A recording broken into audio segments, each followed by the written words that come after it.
di bawah peraturan sekarang ataupun yang berjalan dulu, kerajaan negeri berhak menerima hanya 12% daripada keuntungannya daripada pengeluaran minyak sebagai royalty kepada kerajaan yang mempunyai minyak dalam negerinya sendiri, sehinggalah kepada 3 batu daripada pantai satu-satu negeri.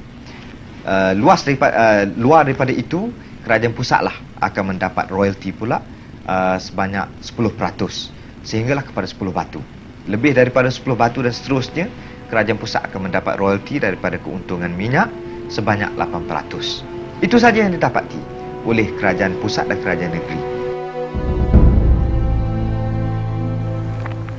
Untuk menjelaskan soal ini, selain daripada sempadan yang dibuat di peringkat pemisahan negeri dan negeri lain ataupun negeri dengan antara negeri, maka di seberang laut ataupun di pesisiran air telah pun ditentukan supaya kekuasaan negeri ataupun jurisdiction bagi negeri-negeri berkenaan akan dilanjutkan sehingga 3 batu nautika.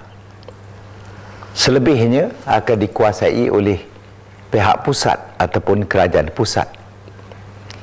Kalau ada sebarang penemuan, sama ada biji timah ataupun apa juga yang berfaedah, kalau ditemui dalam kawasan kurang daripada 3 batu nautika, maka ia menjadi hak dan milik negeri.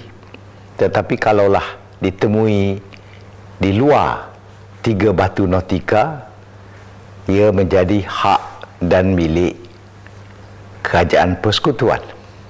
Hasil yang diperolehi nanti ditentukan oleh sempadan kekuasaan yang ditentukan dalam 1948 ini. Apabila Petronas nak ditubuh, ada satu pertikaian antara kerajaan negeri Sarawak dengan kerajaan pusat. Saya telah dikirim oleh kerajaan pusat untuk berunding dengan Ketua Menteri Kerajaan Negeri Sarawak ketika itu, iaitu Tun Abdul Rahman, dan saya telah berjaya mendapat persetujuan dalam rundingan itu supaya kita menyelesaikan perkara yang dibangkit di Mahkamah Kuala Lumpur, supaya segala-galanya ditentukan dengan persetujuan yang dibuat apabila kita meletak hak masing-masing, sama ada pusat dan negeri, dalam satu badan yang dinamakan Petronas. Maka Tun Abdul Rahman Yaakob dengan sokongan kerajaan negeri Sarawak telah mencadangkan juga supaya Petronas yang akan dibentuk nanti akan membayar 5% kepada kerajaan negeri Sarawak. Dan untuk nak menjaga keimbangan antara negeri dan pusat, kerajaan pusat juga meletak hak minyak mereka dalam Petronas dan mendapat bayaran yang sama, 5%. Jadi itulah asas persetujuan yang dibuat. Oleh kerana kita adalah negeri persekutuan, maka saya telah membawa cadangan ini kepada pusat, dan dengan persetujuan Allahyarham Tun Abdul Razak dan kabinetnya, saya diminta supaya berunding dengan tiap-tiap negeri di Tanah Melayu. Dan saya telah menemui dan berunding dengan tiap-tiap ketua menteri dan menteri besar di tiap-tiap negeri, di mana persetujuan telah dicapai supaya kita membayar 5% kepada negeri-negeri sekiranya ditemui minyak, sama ada dalam negeri berkenaan ataupun di dasar laut berhampiran dengan negeri berkenaan, sebagaimana yang dilakukan terhadap negeri Sarawak.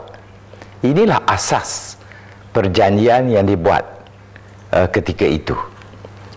Akta Kemajuan Petroleum yang menjadi ibu kepada segala perjanjian yang dibuat di bawah akta ini telah menjelaskan kedudukan sebenar.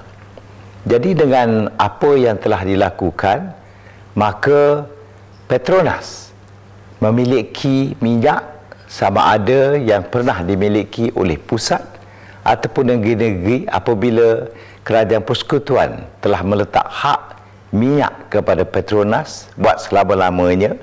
Begitu juga negeri-negeri telah bersetuju meletak hak minyak mereka kepada Petronas buat selama-lamanya dengan janji bahawa sekiranya ada minyak dalam kawasan yang berhampiran dengan mereka, macam di dasar laut ataupun di atas bumi ataupun dalam bumi milik pernah dikuasai oleh mereka, maka Petronas berjanji akan membayar 5% wang tunai kepada negeri berkenaan ataupun kepada kerajaan pusat.